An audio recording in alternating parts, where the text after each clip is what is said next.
ओम नमो भगवते वासुदेवाय। भक्तों, आज श्रावण मास की कृष्ण पक्ष की गुरुवार का दिन है। आज आप सभी श्रवण करेंगे बृहस्पतिवार व्रत की 5 महापुण्य फल देने वाली कथा। इन कथाओं को श्रद्धा और भक्ति के साथ पूरा सुनने से विष्णु भगवान और बृहस्पति देव की कृपा प्राप्त होती है। तो आइए भक्तों, बड़े ही श्रद्धा से आज की इस दिव्य कथा का श्रवण करें। प्राचीन समय की बात है। एक नगर में एक बड़ा व्यापारी रहता था। वह जहाजों में माल लदवाकर दूसरे देशों में भेजा करता था। वह जिस प्रकार अधिक धन कमाता था, उसी प्रकार जी खोलकर दान भी करता था। परंतु उसकी पत्नी अत्यंत कंजूस थी। वह किसी को एक दमड़ी भी दान नहीं देती थी। एक बार सेठ जब दूसरे देश व्यापार करने गया तो पीछे से बृहस्पति भगवान साधु का वेश धारण करके व्यापारी की पत्नी के समक्ष उपस्थित हुए और भिक्षा मांगने लगे। अब व्यापारी की पत्नी ने साधु महाराज से कहा, हे साधु महाराज, मैं इस दान और पुण्य से तंग आ गई हूँ। आप कोई ऐसा उपाय बताए जिससे मेरा सारा धन नष्ट हो जाए और मैं आराम से रह सकूं। मैं यह धन लूटता हुआ नहीं देख सकती। बृहस्पति भगवान ने कहा, हे देवी, तुम बड़ी विचित्र हो। संतान और धन से कोई दुखी होता है भला? अगर अधिक धन है तो इसे शुभ कार्यों में लगाओ। कुंवारी कन्याओं का विवाह करवाओ। विद्यालय और बाग बगीचों का निर्माण कराओ। ऐसे पुण्य कार्य करने से तुम्हारा लोक परलोक सार्थक हो सकता है। परंतु साधु की इन बातों से व्यापारी की पत्नी को खुशी नहीं हुई। उसने कहा, मुझे ऐसी धन की आवश्यकता नहीं है जिसे मैं दान में दूं। तब बृहस्पति देव बोले, यदि तुम्हारी ऐसी इच्छा है तो तुम एक उपाय करना। 7 बृहस्पतिवार घर को गोबर से लिपना और अपने केशों को पीली मिट्टी से धोना। केशों को धोते समय स्नान भी करना। व्यापारी से हजामत बनाने को कहना। भोजन में मांस मदिरा खाना। कपड़े अपने घर धोना। ऐसा करने से तुम्हारा सारा धन नष्ट हो जाएगा। इतना कहकर बृहस्पति भगवान अंतर ध्यान हो गए। व्यापारी की पत्नी ने बृहस्पति देव के कहे अनुसार 7 बृहस्पतिवार वैसा ही करने का निश्चय किया। केवल 3 बृहस्पतिवार बीते कि उसके समस्त धन संपत्ति नष्ट हो गई और वह परलोक सिधार गई। जब व्यापारी वापस आया तो उसने देखा कि उसका सब कुछ नष्ट हो चुका है। यह देखकर व्यापारी ने अपनी पुत्री को सत्वाना दी और दूसरे नगर में जाकर बस गया। वहाँ वह जंगल से लकड़ी काट कर लाता और शहर में बेचता था। इस तरह वह अपना जीवन व्यतीत करने लगा। एक दिन उसकी पुत्री ने दही खाने की इच्छा प्रकट की, लेकिन व्यापारी के पास दही खरीदने के पैसे नहीं थे। वह अपनी पुत्री को अवशासन देकर जंगल में लकड़ी काटने चला गया। वह एक वृक्ष के नीचे बैठकर अपनी पूर्व दशा पर विचार करके रोने लगा।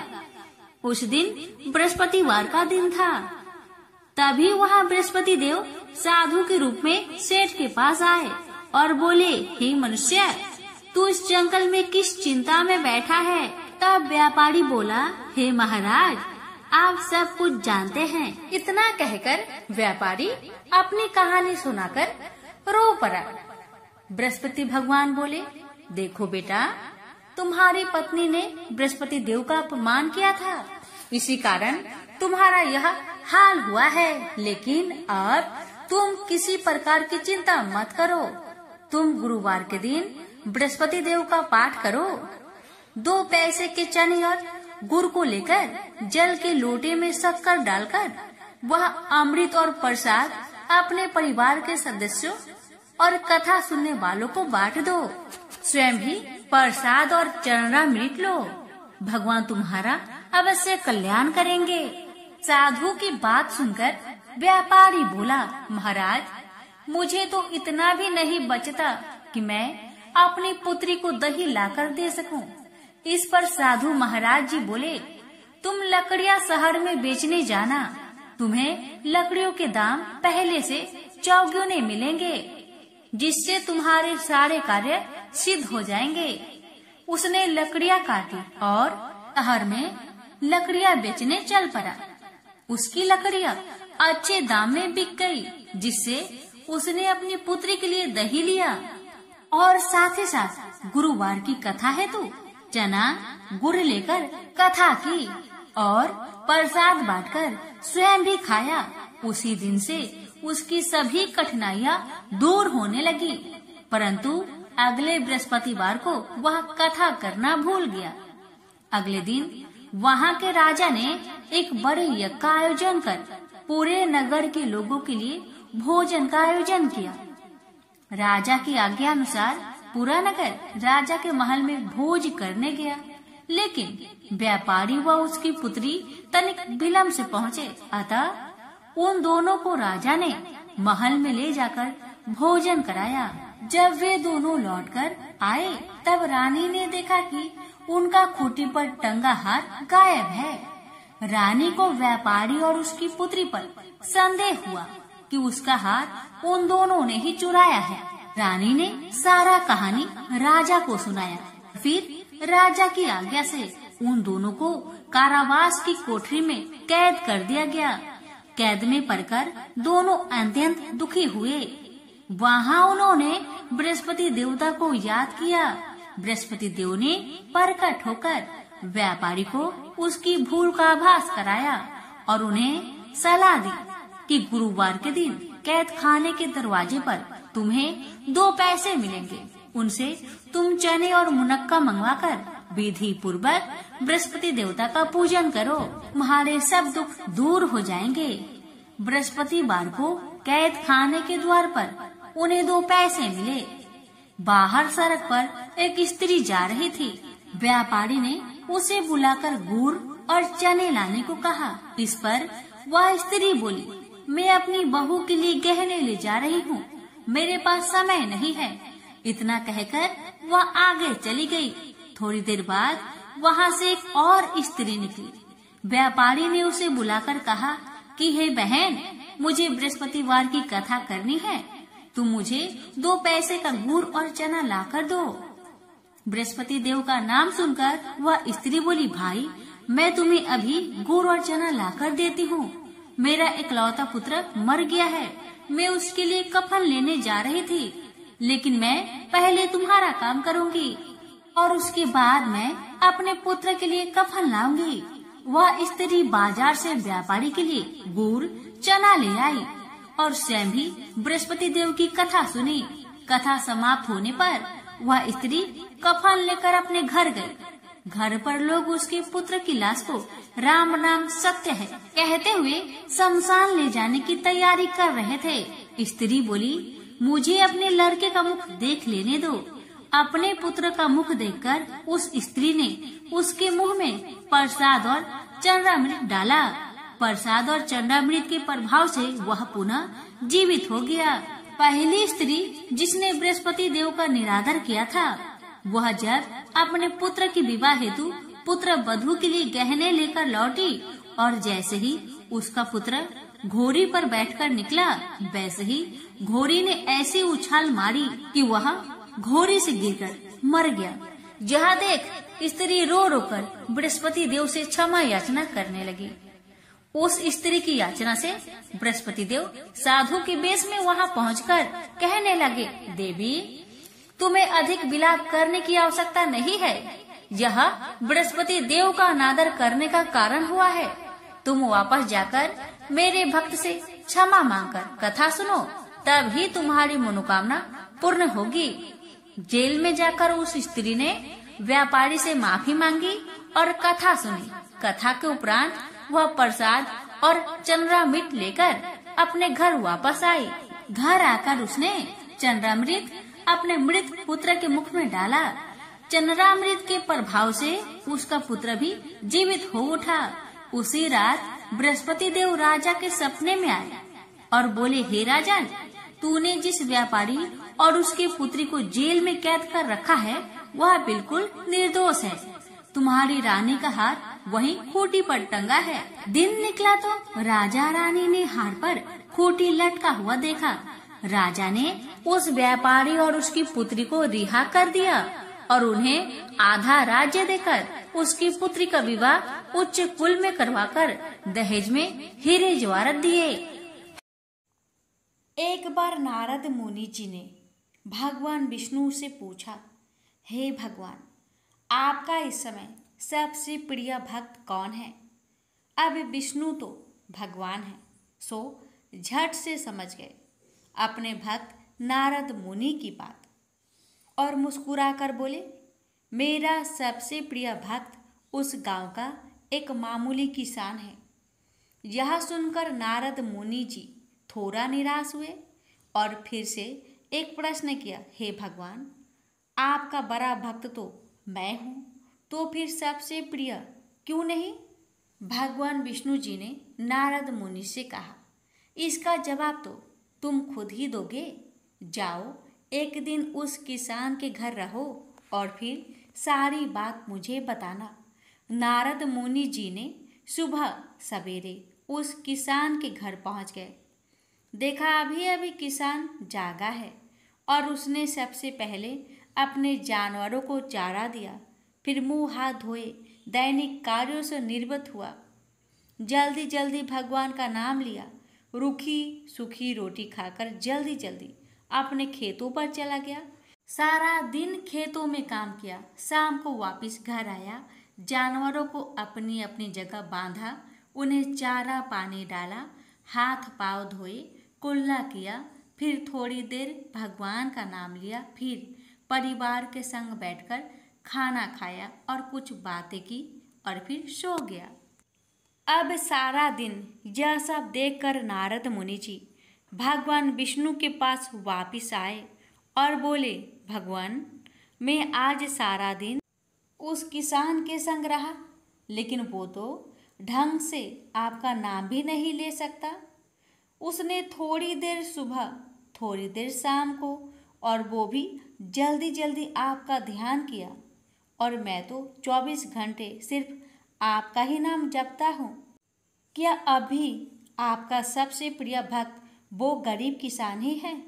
भगवान विष्णु जी ने नारद की बात सुनकर कहा, अब इसका जवाब भी तुम मुझे खुद ही देना।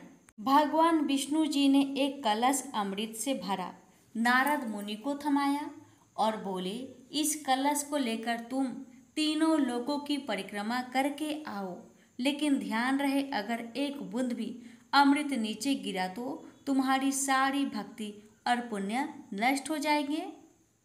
नारद मुनि तीनों लोकों की परिक्रमा करके जब भगवान विष्णु के पास वापिस आए तो खुश होकर बोले, भगवान, मैंने एक बूंद भी अमृत नीचे नहीं गिरने दिया।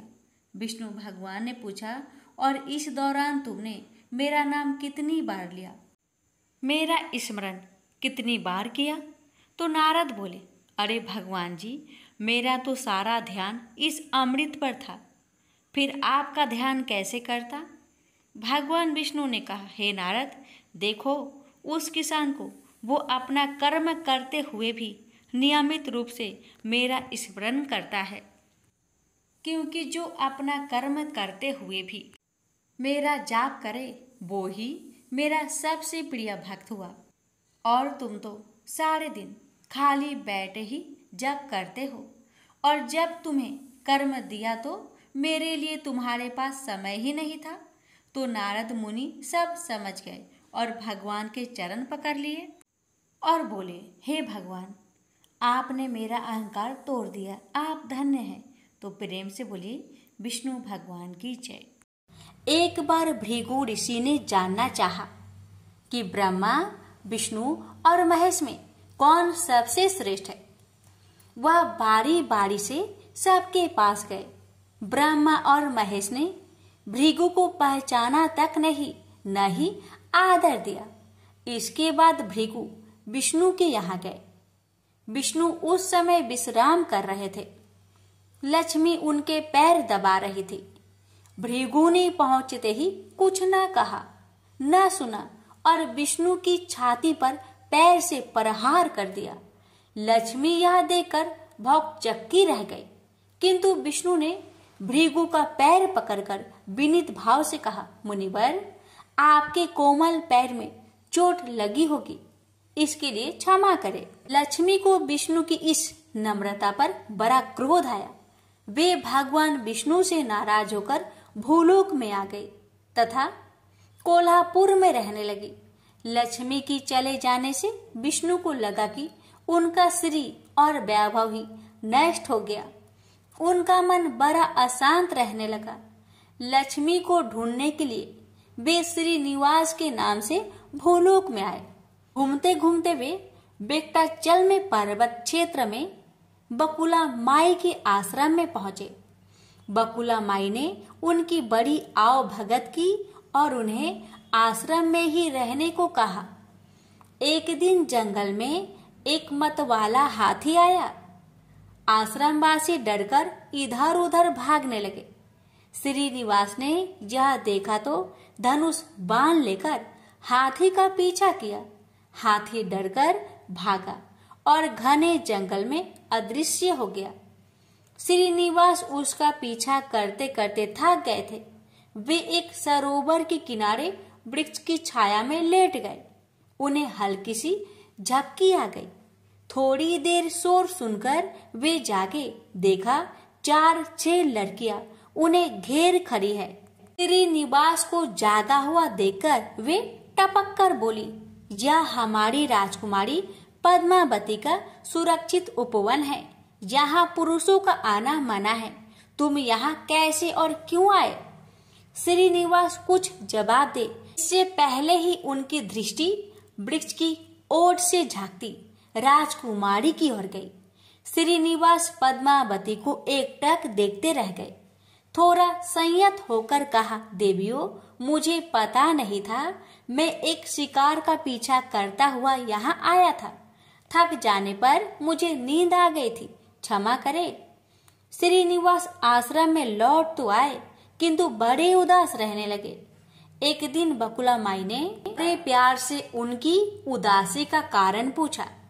श्रीनिवास ने पद्मावती से भेंट होने की सारी कहानी कह सुनाई। फिर कहा, उसके बिना मैं नहीं रह सकता। बकुला माई बोली, ऐसा सपना मत देखो। कहा हुआ प्रतापी चोल नरेश आकाशराज की बेटी, और कहा तुम आश्रम में पलने बाड़े एक कुल गोत्रहीन युवक। श्रीनिवास बोले, माँ, एक उपाय है, तुम मेरा साथ दो तो सब संभव है। बकुला माई ने श्रीनिवास का सच्चा प्यार देखकर हाँ कर दी। श्रीनिवास ज्योतिष जानने वाली औरत का भेष बनाकर राजा आकाश की राजधानी नारायणपुर पहुंचे। उसकी चर्चा सुन पद्मावती ने भी उस औरत को महल में बुलाकर अपना हाथ दिखाया। राजकुमारी की हस्तरेखा देखकर वह बोली, राजकुमारी, कुछ दिन पहले तुम्हारी भेंट तुम्हारे सुरक्षित उद्यान में किसी युवक से हुई थी। तुम दोनों की दृष्टि मिली थी। उस युवक से तुम्हारी शादी का योग बनता है। पद्मावती की माँ धारणा देवी ने पूछा, यह कैसे हो सकता है? ज्योतिषी औरत बोली, ऐसा ही योग है। ग्रह कहते हैं कोई औरत अपने बेटे के लिए आपकी बेटी मांगने स्वयं आएगी। 2 दिन बाद सचमुच ही बकुला माई एक तपस्विनी का भेष में राजमहल में आई। उसने अपने युवा बेटे के साथ पद्मावती का विवाह की चर्चा की। राजा आकाश ने बकुला माई को पहचान लिया। उन्होंने पूछा, वह युवक कौन है? बकुला माई बोली, उसका नाम श्रीनिवास है। वह चंद्र वंश में पैदा हुआ है। मेरे आश्रम में रह रहा है। मुझे माँ की तरह मानता है। राजा आकाश ने कुछ सोचकर उत्तर देने के लिए कहा। बकुला माई के चले जाने पर आकाश ने राज पुरोहित को बुलाकर सारी बात बताई। राज पुरोहित ने गणना की, फिर अपनी सहमति देते हुए कहा, महाराज, श्रीनिवास में विष्णु जैसा देवगुण है। लक्ष्मी जैसी आपकी बेटी के लिए यह बड़ा सुयोग है। राजा आकाश ने तुरंत बकुला माई के यहाँ अपनी स्वीकृति के साथ विवाह की लग्न पत्रिका भेज दी। बकुला माई अब चिंतित हो उठी। वह श्रीनिवास से बोली, बेटा अब तक तो विवाह की ही चिंता थी, अब पैसे न होने की चिंता है। मैं वाराह स्वामी के पास जाती हूँ, उनसे पूछती हूँ कि क्या किया जाए। बकुला माई श्रीनिवास को लेकर वराह स्वामी के पास गई और श्रीनिवास के विवाह के लिए धन की समस्या बताई। तो वराह स्वामी ने 8 दिक्पालों इंद्र, कुबेर, ब्रह्मा, शंकर आदि देवताओं को अपने आश्रम में बुलवाया। फिर श्रीनिवास को बुलवाकर कहा, तुम स्वयं इन्हें अपनी समस्या बताओ। श्रीनिवास ने देवताओं से कहा, मैं चोल नरेश राजा आकाश की बेटी पद्मावती से विवाह करना चाहता हूँ। मेरी हैसियत राजा के अनुरूप नहीं है, मेरे पास धन नहीं है, मैं क्या करूँ। इंद्र ने देवताओं के कोषाध्यक्ष कुबेर से कहा, कुबेर इस काम के लिए तुम श्रीनिवास को ऋण दो। कुबेर ने कहा, ऋण तो मैं दे दूंगा, पर उसे यह वापस कब और कैसे करेंगे, इसका निर्णय होना चाहिए। श्रीनिवास बोले, इसकी चिंता मत कीजिए, कलयुग के अंत में मैं सब ऋण चुका दूंगा। कुबेर ने स्वीकार कर लिया। सब देवताओं की साक्षी में श्रीनिवास ने ऋण पत्र लिख दिया। उस धन से श्रीनिवास और पद्मावती का विवाह बड़ी धूमधाम से हुआ। तभी नारद ने कोल्हापुर जाकर लक्ष्मी को बताया, विष्णु ने श्रीनिवास के रूप में पद्मावती से विवाह कर लिया है। दोनों वेंकटाचलम पर्वत पर रह रहे हैं। यह सुनकर लक्ष्मी को बड़ा दुख हुआ। वह सीधे वेंकटाचलम पहुंची, विष्णु की सेवा में लगी, पद्मावती को भला बुरा कहने लगी। श्रीनिवास विष्णु रूप मेरे पति हैं, तुमने इनके साथ विवाह क्यों किया। दोनों में वाक युद्ध होने लगा तो श्रीनिवास को बड़ा दुख हुआ।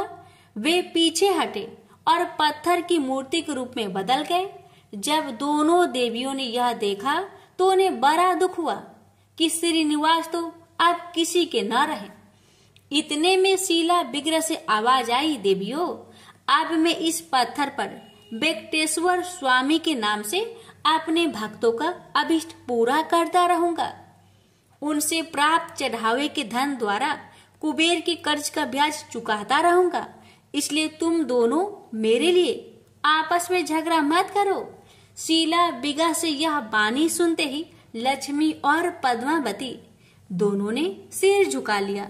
लक्ष्मी कोल्हापुर आकर महालक्ष्मी के रूप में प्रतिष्ठित हो गई और पद्मावती तिरुनाचूर में शीला विग्रह के रूप में स्थित हो गई।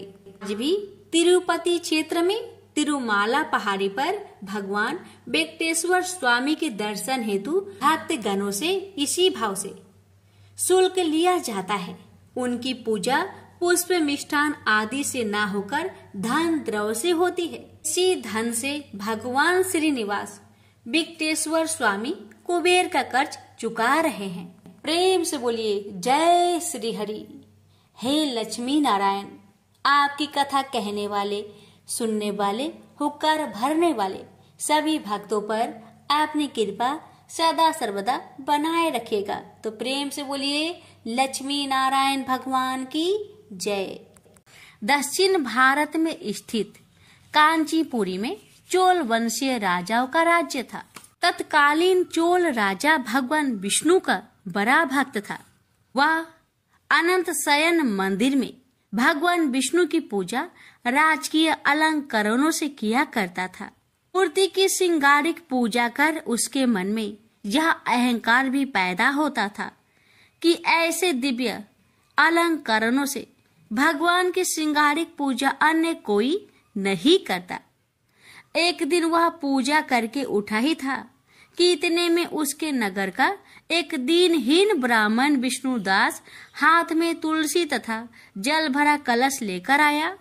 पहले तो उसने भगवान को दंडवत प्रणाम किया, फिर कलश का जल भगवान के चरणों में उड़ेल कर तुलसी दल चढ़ा दिया। साथ में वह ओम नमो भगवते वासुदेवाय का मंत्र जपता जाता था। राजा खरा यह सब देख रहा था। ब्राह्मण के जल डालने से राजा द्वारा अर्पित पूजा सामग्री तथा श्रृंगार बह गया और भगवान के चरणों में रह गया केवल तुलसी दल। राजा को बड़ा क्रोध आया, कहने लगा, अरे दरिद्र ब्राह्मण, मैंने भगवान का कैसा श्रृंगार किया था। भगवान की यह मूर्ति कैसी राजकीय शोभा पा रही थी। तूने जल चढ़ाकर सब धो दिया और रख दिया तुलसी की ये जंगली पत्ते। ब्राह्मण राजा की क्रोध भरी बात सुनकर विनती करते हुए बोला, राजन, मैं दरिद्र ब्राह्मण हूँ। आप जैसे श्रृंगारिक पूजा का साधन मेरे पास कहाँ है। मैं तो जो कुछ पाता हूँ उसी को भक्ति भाव से भगवान के चरणों में चढ़ाकर प्रभु कृपा से सुखी हो जाता हूँ। अलंकरण, दिव्य पुष्प, फल आदि से गर्वित होकर पूजा करे या भक्ति भावना से प्रभु के आगे केवल विनीत होकर हाथ जोड़ दे, इससे भगवान को क्या लेना। भगवान को तो भक्ति और भावना चाहिए। महाराज, मुझे क्षमा करे। राजा ने कहा, तुझे अपनी भक्ति पर गर्व है। तूने कोई देव मंदिर बनवाया है, कभी यज्ञ दान तप किया है, भगवान को संतुष्ट करने वाला कोई भी काम तूने कभी किया है। ब्राह्मण ने कहा, हे राजन, मैं तो अपनी दीनहीन पूजा से इतना संतुष्ट हो जाता हूँ कि लगता है जैसे भगवान संतुष्ट हो गए। यह देव मंदिर आपका बनाया हुआ है। मेरी पूजा से आपकी श्रृंगारिक पूजा खराब होती है, तो मैं कल से अपने घर पर ही भगवान का मिट्टी का कोई विग्रह रखकर पूजा कर लिया करूंगा। यह कहकर ब्राह्मण चलने लगा तो राजा ने कहा, अच्छा तो भक्त ब्राह्मण, मेरी भी बात सुन ले। भगवान विष्णु किस पर प्रसन्न होकर पहले किसको दर्शन देते हैं, इसे सब लोग देखेंगे। ब्राह्मण ने इस चुनौती को जैसे सुना ही नहीं, चलते चलते धीरे से बोला, भगवान का तो मुझे मेरी हर सांस में आभास होता रहता है। मैं तो अपने मन में उनका नित्य दर्शन करता रहता हूँ। दूसरों से मुझे क्या लेना। ब्राह्मण अपनी कुटिया में चला गया। राजा राजमहल में चला गया। ब्राह्मण ने उस मंदिर में जाना छोड़ दिया। अपने घर पर ही विष्णु भगवान का एक छोटा सा विग्रह ले आया और उसी का भक्ति भाव से पूजन कर कुछ भी रूखा सूखा होता भगवान को भोग लगाने के बाद खुद भोजन करता था। यह उसका नित्य का नियम था। उधर राजा अपने देव मंदिर में अपनी पूजा विधि से स्वयं ही प्रसन्न होता और अपनी पूजा पर गर्व करता। उसने अपनी यज्ञशाला में मुग्दल को आचार्य बनाकर एक विशाल राज्योचित यज्ञ प्रारंभ किया। राजा को एक बड़ा यज्ञ कराने का गर्व हो रहा था। ब्राह्मणगण वेद पाठ करते, राजा को यह अभिमान होता कि वह यज्ञ करा रहा है। एक दिन ब्राह्मण पूजा पाठ करने के बाद भगवान को भोग लगाने को जैसे ही उठा कि सारा का सारा खाना एक मरियल सा भिखारी खाकर भाग गया। ब्राह्मण हठप्रभ, अब क्या करे, भगवान को क्या भोग लगाए। दोबारा रसोई बनाए तो देर होगी और संध्या का समय समाप्त हो जाएगा। भगवान की इच्छा मानकर भगवान को हाथ जोड़कर कहा, हे भगवान, जब आपके लिए भोग नहीं लगा पाया तो मैं भी भूखा सोऊंगा। ब्राह्मण ने रात भूखे ही बिता दी। दूसरे दिन भी भूख के समय ऐसी ही घटना घटी। ब्राह्मण भगवान को बिना भोग लगाए भूखा ही सो गया। उसे आश्चर्य हुआ कि कौन भोग के समय चुपके से आकर रसोई का सारा खाना खा जाता है। तीसरे दिन वह सावधान था। भोग के समय जैसे ही वह भूखा ब्राह्मण आया और खाना लेकर भागने लगा कि उसने उसे पकड़ लिया। उसकी दयनीय दशा देखकर कहा, दरिद्र नारायण, इस प्रकार चुपके से चोरी से खाना क्यों ले जा रहे हो। आओ बैठो, भगवान का भोग लगाने के बाद जो कुछ भी रूखा सूखा है बैठकर प्रेम से खाकर अपनी भूख मिटाओ। अब मैं आपको ऐसे न जाने दूंगा। बैठो और प्रेम से भोजन करो। मैं समझूंगा मेरे नारायण स्वयं प्रत्यक्ष भोग स्वीकार कर रहे हैं। यह कहकर उसने उस भूखे ब्राह्मण को आसन पर बैठाया और खाना परोसकर हाथ जोड़कर बैठ गया। इतने में ही उसे भूखे ब्राह्मण ने अपना स्वरूप बदला और वह साक्षात विष्णु के रूप में विराजमान हो गया। साक्षात भगवान विष्णु को आपने यहाँ भोग ग्रहण करते देख वह ब्राह्मण उनके चरणों में गिर पड़ा। उसे उठाते हुए भगवान विष्णु ने कहा, उठो मेरे प्यारे भक्त, मैं चोल राजा के यहाँ भी रोज जाता था, मगर वहां से मुझ दीनहीन दरिद्र को भगा दिया जाता था। उस राजसी अहंकारी यज्ञ में राजपुरुषों, दरबारियों, कर्मकांडी ब्राह्मणों की प्रतिष्ठा है। अपने को भक्त कहलाने का दिखावा है। वहां से दीनहीन तथा भूखे भगा दिए जाते हैं। जाओ, चोल महाराज से कह दो कि भगवान विष्णु मेरे यहाँ आए हैं, आकर दर्शन कर ले। मैं तब तक यहीं बैठा रहूंगा। ब्राह्मण गदगद होकर भागा भागा चोल नरेश के पास गया और कहा, हे राजन, भगवान विष्णु मेरे यहाँ बैठे हैं, चलिए आपको दर्शन देने के लिए बुला रहे हैं। यह सुनकर राजा हंसा, लेकिन महर्षि मुग्दल भगवान की यह माया समझ रहे थे। उन्होंने राजा से कहा, हे राजन, ब्राह्मण की बात सच मानकर चलिए, मैं भी चलता हूँ। भगवान की लीला निराली है, चलिए चलकर देखते हैं। चोल राजा ऋषि मुग्दल तथा वह ब्राह्मण चलकर जब उस झोपड़े में आए तो देखा कि भगवान विष्णु भोजन कर रहे थे। राजा ने आश्चर्य से हाथ जोड़कर कहा, प्रभु, मैं आपका दर्शन पाने तथा आपका प्रसाद ग्रहण करने को कितने दिनों से जब तब पूजा यज्ञ कर रहा हूँ। केवल दुर्लभ राजभोग छोड़कर आप यहाँ इस ब्राह्मण का रूखा सूखा भोजन ग्रहण कर रहे हैं, क्यों? भगवान ने हंसकर कहा, हे राजन, तुम्हारे पूजा अर्चना यज्ञ तप में राजसी अहंकार है, एक दिखावा है। इस ब्राह्मण की दरिद्रता में विनम्र भक्ति है, दिखावा नहीं, भावना है, विहल प्रेम है। मैं तो निरहंकारी भक्ति तथा भावना का भूखा हूँ, इसलिए यह प्रेम प्रसाद ग्रहण कर रहा हूँ। तुम्हारी पूजा अंत मरण की नहीं है, दिखावे की है। भगवान की यह बात सुनकर राजा को ज्ञान हुआ। जब तक राजसी वैभव से जुड़ा रहूंगा, यह अहंकार बना रहेगा। इसलिए राजा ने अपने पुत्र को राज्य सौंपकर वनप्रस्थी जीवन बिताने तथा आडंबरहीन भक्ति करने किसी आश्रम में चले गए। प्रेम से बोलिए, विष्णु भगवान की जय।